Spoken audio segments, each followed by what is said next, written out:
All right, what's up, guys? Welcome back to the Hustle Podcast. We're in episode 21. Ooh, Damn, 21. 21, man. Dang. In what? Two weeks? Yeah, about 2 weeks Only actually. 2 weeks. Okay. Yeah. That's sick. As you guys know, my name is John. I'm the host of this podcast, and I got my co-host, Gabriel Arambula. Gabriel Arambula. You know how it is. And if you guys are new here, what we talk about on this pod is everything relating to mindset, business, adding value. We share our mistakes so you can avoid making the same mistakes, especially if you're a newer entrepreneur or if you're trying to get into sales, right? Without further ado, we have an amazing topic in store. As always, even though we planned them same day, right? It's still an amazing topic. We don't premeditate. Like again, it's a conversation. Yeah. These podcasts are like an ongoing conversation of things that we talk about, plan, just discuss, random discussions, and then before the podcast, we just kind of figure out what we're going to talk about. So that's right. It's just not premeditated. It's not random. I don't know, what is that? What do you call that? We just keep it authentic, in the moment, right? Yeah, bingo. In the moment pods. So right? like your experience, you're on this journey with us technically, because we are on a journey. Exactly. We have a destination in mind, and that destination will manifest as other things will manifest, and things will grow and morph into whatever they do. And hopefully, not only are you on that journey watching and listening, but we're hoping to partner and develop a strategic partnerships. That's and right. help each other elevate. Yep. That was long. What are we talking about today? No, it's cool. Like, you ready to dive right in? Ready? Yeah, let's dive in, bro. I'm ready. Cool, man. Yeah. All right, so for today's topic, it's about focusing on the process as opposed to focusing on the outcome or the result. And that doesn't mean don't have goals for yourself. It doesn't mean to not have a why for yourself. You have to have those, but don't be too attached to them, right? What you want to focus on is the process, because doing so will lead you to that result regardless, right? Yes, 100%. There's so many times where in the process, and I want you to share as well, Gabe, like, what if I don't want to share, John? Yeah. What if I just want to listen today? Yeah, feel John. free. Then I'll share. Don't worry. We can switch it up a little bit. No, I'll share. I will share. Yeah, you better. I know, man. All right, cool. So, about also sharing. Actually, no, we're good. So, whenever you're on your journey, right, of entrepreneurship, like, you're creating your own path. It's not like you're going to school, you're going to work, you're getting a regular 9-to-5 job, and you have a path carved for you.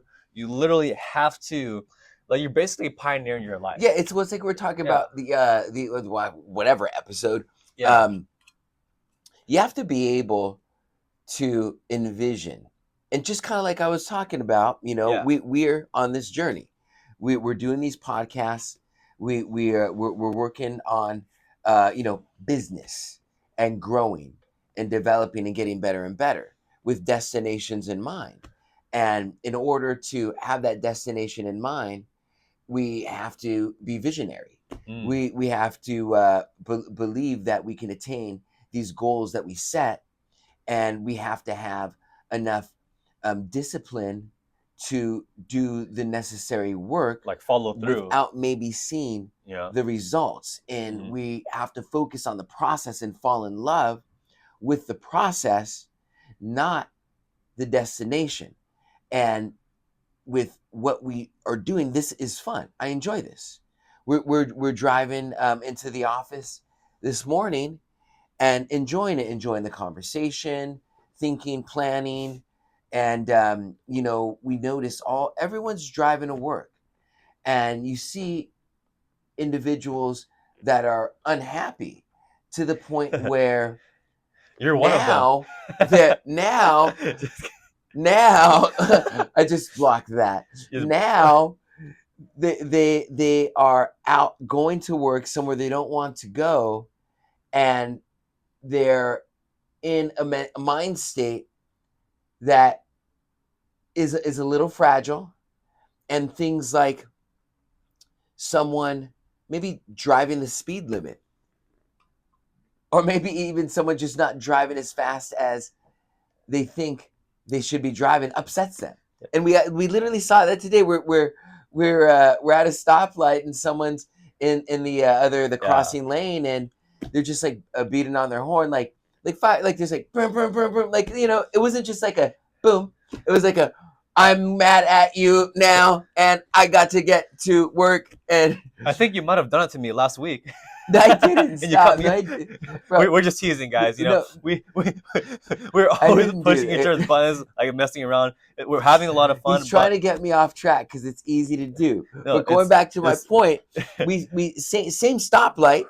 We see that happen, and same stoplight. Someone's turning, and I see one person behind another car just tailing them kind of close, and the person tailing them, you could see like the disappointment and just frustration that the person in front of them was not going as fast as they thought they should be going. And so in my mind, I'm seeing this and understanding these people don't love the process. They hate the process. Mm-hmm. They hate the process because they're working for a 9 to 5 to get a paycheck. They're waiting for that raise. They're waiting for that quarterly bonus. Like they dread going to work. They dread going to work. So much to the point to where someone driving a little bit slow in their mind, in their opinion, upsets them. Yep. And so when we talk about, you know, falling in love with the process, or even just, you know, focusing on the journey, or however you want to word it, it's all semantics. The most important thing is whatever you're doing, love it. It's like Mike Tyson says, I love this quote. He says, discipline is doing what you hate, but doing it like you love it. That's a good one. What you hate, but doing it like you love it. Like you love it. And it's like, you know, working out, going to the gym, falling in love with feeling good after lifting weights or a good run. You feel that burn, you feel tired, but at the same time, you feel energized and refreshed. And falling in love with that is how someone turns into a freaking sculpted god. You know what I mean? Like falling in love with the process, right? Yep. Skateboarding. You go out there, you get beat up time and time again to land that one trick. Yeah. It makes no sense to beat yourself up. To do these tricks, but you know what? Fall in love with the process. That's right. It does make sense because you're actually, sometimes you have to break down to grow, right? You have to break down. It doesn't make sense, John. I said it doesn't make sense. It doesn't make sense. No, I'm just kidding. No, I get what you're saying. You're breaking down. I agree with your agreement. However, I disagree. Well, we can agree to disagree as long as you agree with me. Okay, that's the key. All right, that's the key. That's the key. No, but cool. But going back to what you're saying, because I got a feeling of where you're going. So getting comfortable with the discomfort. Yeah, with the discomfort. Yeah. Because, like you mentioned, working out, doing hard things, like going through the process, it sucks. But even though you're not seeing changes from doing so, things are changing, right? It's like the micro level. Like when you're working out, you don't see change for like the whole week or even a month. But after like 3, 6, 9 months of doing it consistently, working out, breaking your body apart and rebuilding it, you finally see results. And what I'll share as well, let's say you have like a massive goal for yourself, right? Let's say one of our goals is to make like $10 million per year, right? If we're thinking about that goal and we're going through the process, like 10 million is a long way to go. We're like, holy shit, that's very far. What we're doing now is tough. And sometimes we may have thoughts of, damn, is it actually worth it? Am I doing what I'm doing? Is it actually moving me forward to where I want to be? And within that, to keep us going, we need to have mini goals for ourselves. Goals within goals. Yeah, like little milestones, huh? Yeah, I have something called process goals. Let's hear it. Right? Like for example, today, every single day where I'm an account executive at the lender, process goals is dialing 150 per day, getting 3 new leads, right? Like doing things that I could control, like focusing on the process. That's a process goal. And then doing so every single day, taking action, that's going to lead me to the inevitable $10 million per year, maybe 3, 4, 5 years down the line, right? But I'm building that foundation right now, like one step at a time, right? You want to have a goal for every single step and like count your wins too. You mentioned something good, man. You focus on what you can control. Yep. I think too many people nowadays, and like myself included, I'm guilty of this too. Same. I'm guilty of this too. Focus or don't focus 100% on the controllables, on what they can control. And we sometimes get sidetracked with many uncontrollables. Yeah. And a lot. What happens is that stifles your productivity. And what you'll find with highly productive individuals, they only focus on what they can control. They don't waste time thinking about what they can't control. So what are some of those examples of the uncontrollables? Would you say from what you've experienced, like fully example, like we could do like short immediate boom. Employee calls in sick. What do I do? It was one of my openers. What do I do? You find someone else to do it, or you do it. You get it That's done. Right. You get it done. You figure it out. You show up. You make it happen. So that's one way to look at it, right? It's a small thing. Another uncontrollable is there's a blizzard and you can't open the store. You can't open your store because there's a blizzard. Uncontrollable. Yep. Right. What do? You plan accordingly. Let's see. What's another one? Let's see if there's any. Thinking. I can't think of any uncontrollable situations that I've dealt with. Even in sales, still making phone calls whenever somebody cusses you out, that's uncontrollable. That is uncontrollable. Okay, yeah. So you bring up a good point, right? What you can control is how you respond to that situation. Precisely. Right? It's like you don't have to react to them. Maybe they're just having a really bad day. If you were to like react to it and just give let's just be straightforward and blunt. Who gives a care? Yeah. If someone cusses at you on the phone, or so what? I've had someone tell me I should go kill myself. Oh sure, maybe next time, but not right now. like who cares? Yeah. It's a person on the other line of the phone. I feel bad. And okay, this brings up a good topic. Yeah. And this is something that's really helped me. And I didn't really realize what it was until I actually heard Gary talks about this a lot. Gary V. And he broke it down. Yeah. And when I was in my teens, I had kind of like an epiphany in life. And I came to the conclusion that people are the way that they are for a particular reason. Mm. So I am who I am. I behave the way I am. And there's reasons why. Yep. Same thing with you, right? If someone is rude or short, there's a reason for that. And that reason is not me, as long as I make sure it's not me, because I can control that. That reason's not me if someone's upset or rude. If I call someone and they're rude, it's not because of me. They're going through something. And I have to have empathy for that person in that situation enough to be able to control what I can control, my thoughts, my words, my actions, and let the situation just boil over. No big deal. No big deal. You cut me off? No problem. You didn't hit my car? Fantastic. Yeah. See you later. You're probably late for work? Yeah. Bye-bye. Hope you get there safe. Yeah, drive safely. Yeah, like no. You got my order wrong? Well, it happens. You're doing a lot of orders every day. We can get it fixed, though, right? Yeah, can you try again? No problem. Oh, wait, it's fine. Easy. Yeah. And what blows my mind is that people are so unhappy now with so many things in their life. And I, too, find myself looking in at the things in my life that I'm unhappy with and determining how and what I need to do to make those changes, to grow in those areas, to live the life that I want, to be able to be the person that I want to be. And I think too many people are afraid of the opinions of others. They're afraid of judgment. And these are all valid things, and it's okay, right? But I think it's important to not let these things control us. You could be kind and genuine, and live a and be yourself. Be Yep. yourself, be kind and genuine, and live blamelessly without doing harm to anyone. And who cares what people think? Let people think what they're going to think. They're going to think what they think, Mm-hmm. regardless of what you think or do.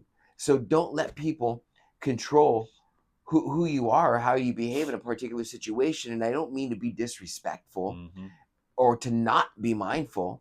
I mean, show love. I'm all about show. I love people. I love showing love. I love good energy. I love good vibes. Yep. I love giving. John's the same way. That's why we vibe. That's how he was raised. His mom was giving. My mom was giving. My dad was giving. Mm. Like like that's just how it is. My family's giving. Like that's just how they are. I would have family fly in from Hawaii to visit us on a regular basis. Yeah. And because I'm part Hawaiian, so my mom's side of the family's there. They'd fly in from Hawaii. They'd get in, and you know what they would do? The first things they would do, and this is like textbook every time, and still to this day, Giving bro. money. Close. That's when they leave. Oh, It's okay. when they Yeah. leave. So when they get there, Yeah. they get settled. They clean the house. They straight clean the house, like clean up the house, clean the bathrooms and stuff. When they just get there, then they go to the grocery store. They get all the food, everything. They start cooking. They prep food. Bro, Wow. it's like, wait a second, you came over Automatic here for too. vacation. Automatic. Automatic. And then when they leave, they do the same thing. Like, clean everything up, put some food in the fridge, and then give you leave a little cash. Yeah. That's how my mom's side of the family is, Wow. right? And so it's like, growing up with that. And again, like, we would have a family come in on a regular basis, more so when we were younger, a couple times a year. And then, having uncles live with me, they were very generous like that too. And that's how we are. And that's why, I feel comfortable in my own skin, because I feel like I'm coming from A good pure place. pure Yeah. intentions, a good place with Mm. a pure heart, That's right. right? And I think sometimes we allow the fear of the judgment of others Mm. to prevent us or hold us back Yeah. from being open in who we are and showing love. Like, there's so much, dude. So much. Let me just share this, bro. Yeah. There's so much in every single individual.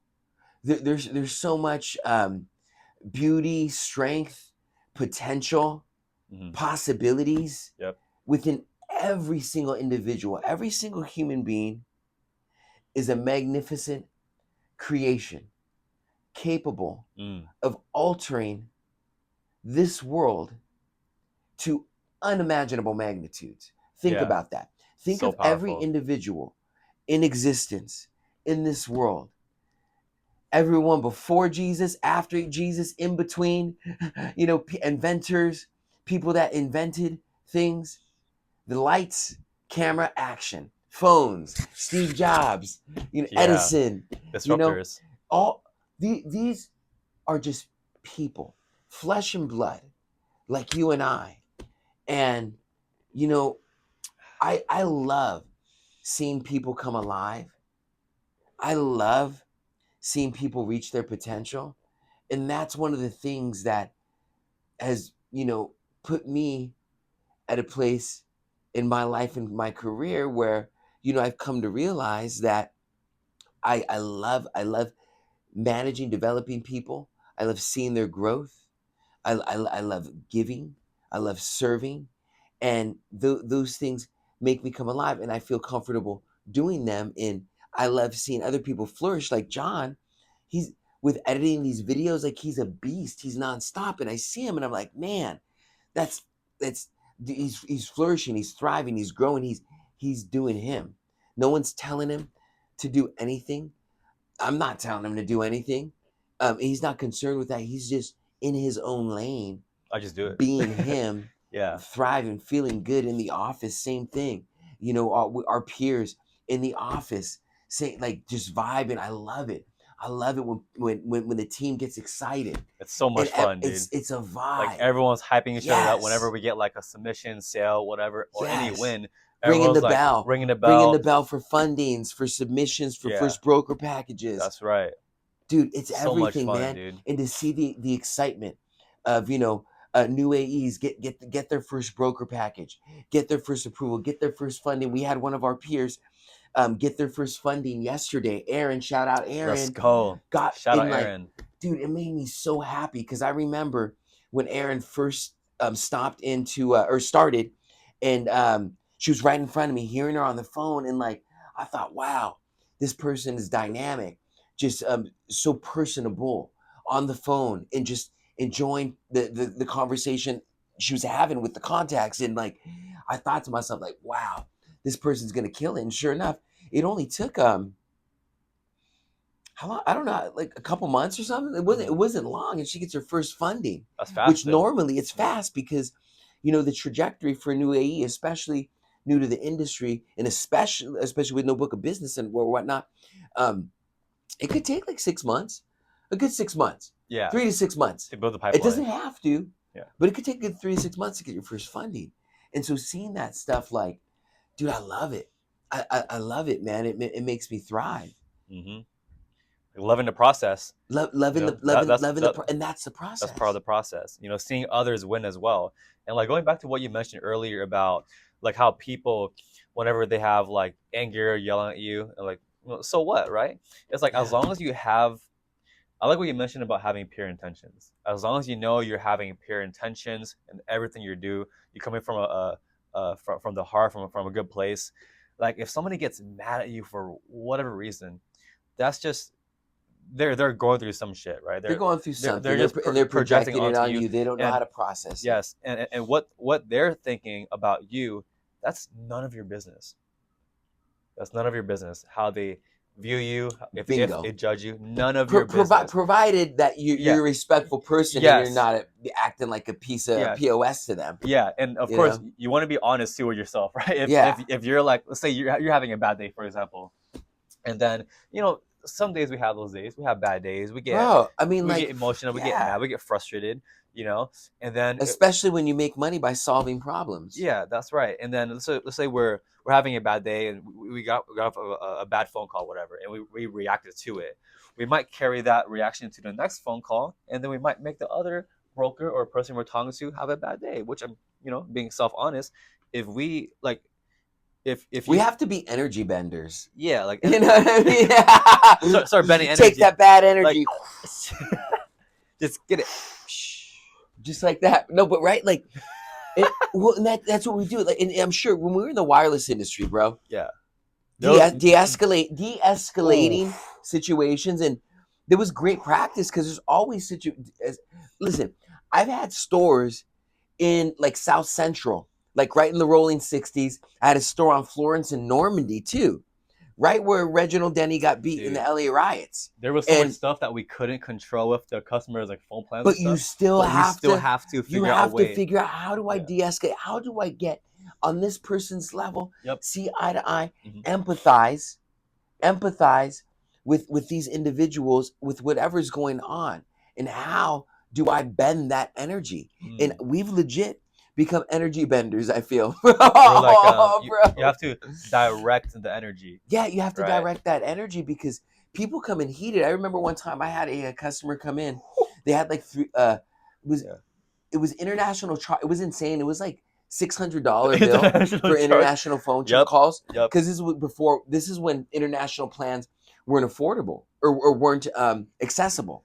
Yeah, and they had about $600 charge. So, one of the tactics I would use, or I hate saying tactic sounds like a dirty word, but what it is, the method or modus operandi for me, whenever I had an escalation. And this started when I started managing in wireless. First day was Black Friday. It was my first day managing a store in one of the busiest malls in the Midwest, the Independence Center Mall.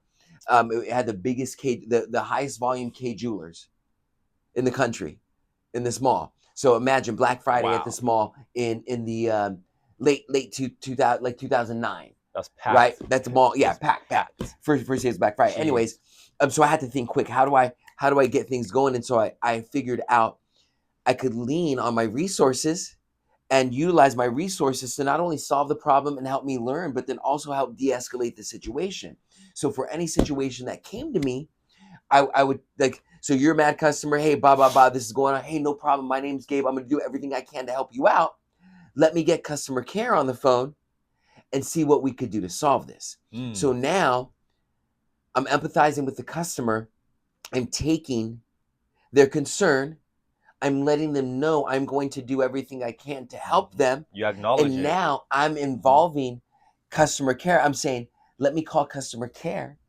Let me see what we could do to solve this problem. So now I'm putting a little bit of the onus on customer care. And I don't know what the heck I'm doing because I just started, but customer care does. Yep. And I'm going to learn from them. And I'm going to ask them what they're doing, where they're going in the system to find this information. And I'm going to find out how far can we go? What can we do for this customer in this situation? And now the customer sees me on the phone, hears me on the phone doing this. I'm working for them. Now I'm working for that customer. Same team. You're on the same team. Team customer. Team John. John's my customer. Right. Team John, right? And if things go south, I could kind of put the weight on customer care. Put the blame. Not Gabe, right? Because you're on the same team. A little bit weight, right? Yeah. And so again, bending that energy, but also utilizing these opportunities to learn and grow is critical in any situation. But that's just kind of one example of how to move the situation. So going back to that story with the customer, $600 cell phone bill, right? $600 cell phone bill comes in. My sales rep comes back to me. Yo, Gabe, I need your help. I got this customer. They are pissed. They are heated, right? And this was a store in South Kansas City, little rough, high, lower income demographic, right? Little rough neighborhood. And so I go out and just out there smiling, like introduce myself. I ask the customer, tell me what's going on, right? So listen, I want to tell me what's. I already knew what was going on. My rep told me what's going on. But you want them to know that you know what's going on with them. Bingo. Like to listen. Because the reverse is, manager comes out, hey, John told me everything that's going on. Sorry, you're going to have to pay the bill. Those charges are valid. Those are legitimate. You have to pay it, or else you're gonna get your account's gonna get past due and shut down. Right? You've gotten some BS treatment like that before. I know I have. I have. Yep. Yeah, I've had to restrain myself from wanting to choke some people. Right? So so I go out there. To top it off, bro. I had to do this in Spanish. I had to do this in Spanish because high bilingual community, bro. So I go out there. It's getting good. Hola, señor. Mi nombre es Gabriel. Yo soy el manager aquí. Dime, ¿cómo puedo ayudar, señor? He's with his family. Yeah. Hispanic dude family. They roll deep in the store. And I listen to what he's saying. He shows me the bills, tell me everything. Okay, yo sabe, señor. Yo van a hacer esto. Yo van a hablar con customer care. I'll do English, bro. But that's how it went. I do that. I was like, yo, we need like a translator, so I told him, I know, we need a translator. You want translator? Any translators out there? I need a translator. We'll put captions. Yeah. We're always hiring too. So subtitles. if you're looking for jobs in the industry, tap in. Yep. So I tell him, I'm gonna call, sir. I listen. I said, great, sir. And this is after I introduce myself. I listen to what he has to say. I say, I'm gonna call customer care. I'm going to see what we could do, if anything, to help you out with this bill, right?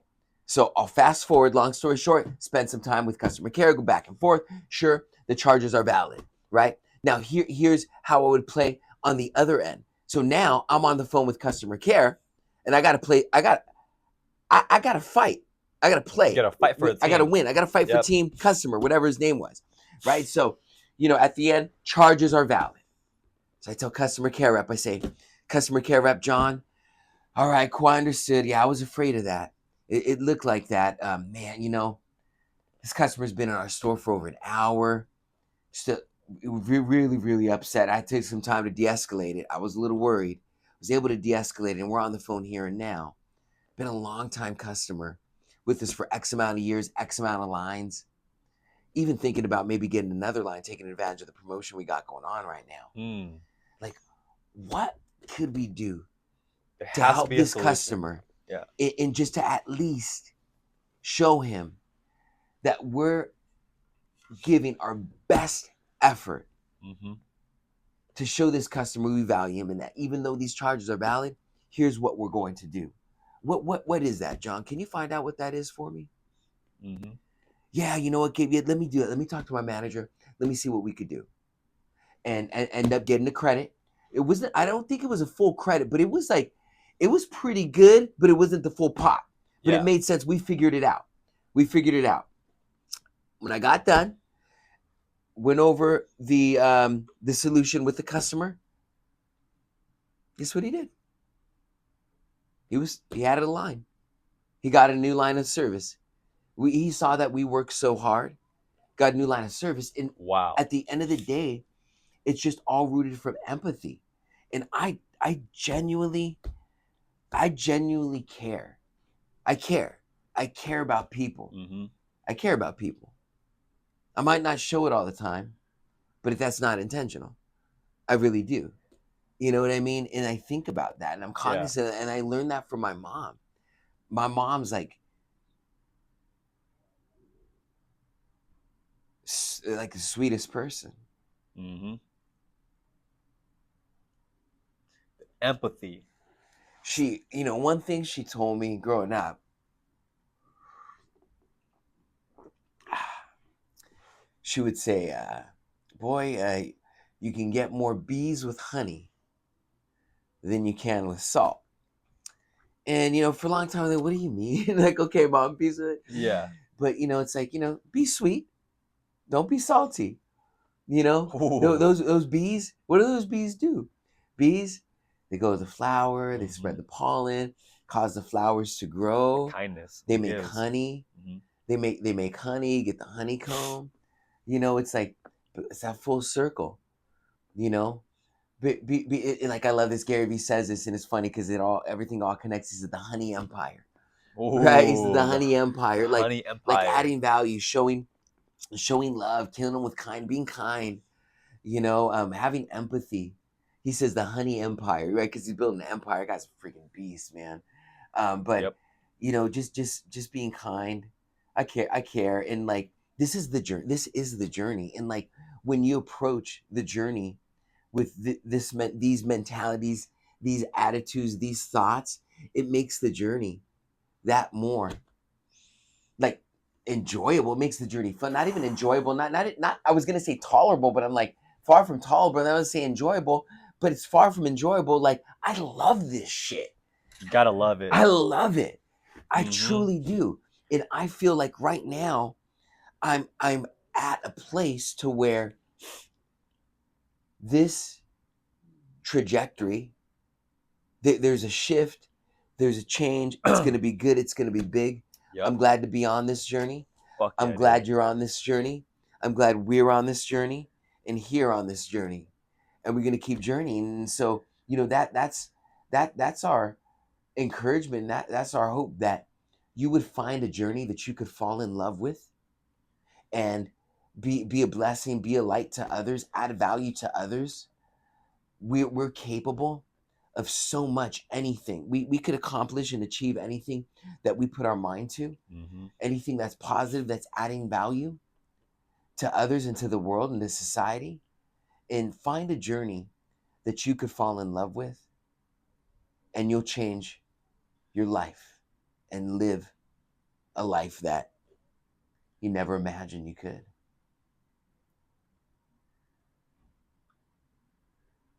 Bro, this is probably one of our best podcasts. Really, bro? I think so. You think so?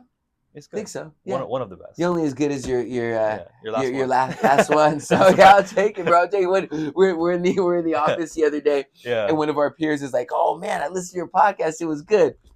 And he goes like, yeah, I really don't listen to those things much, but like I listened to yours and it was good. I told him, I said, hey, great, just listen to ours, man. Ignorance is bliss. That's right. Just listen to ours. Don't listen to all the other good stuff, great stuff that's out there. Just listen. Don't watch any other podcasts. Only watch ours. Don't get disappointed, bro. Oh, shit. Oh, really though, like God, I feel like these episodes, right? I'm telling you, day by day, we're getting better and better. Look at this message my brother sends me right now. Look at the last 2 messages. Hey, buddy. Hey, don't read it. Don't read it. Okay, we have a lot of inside jokes.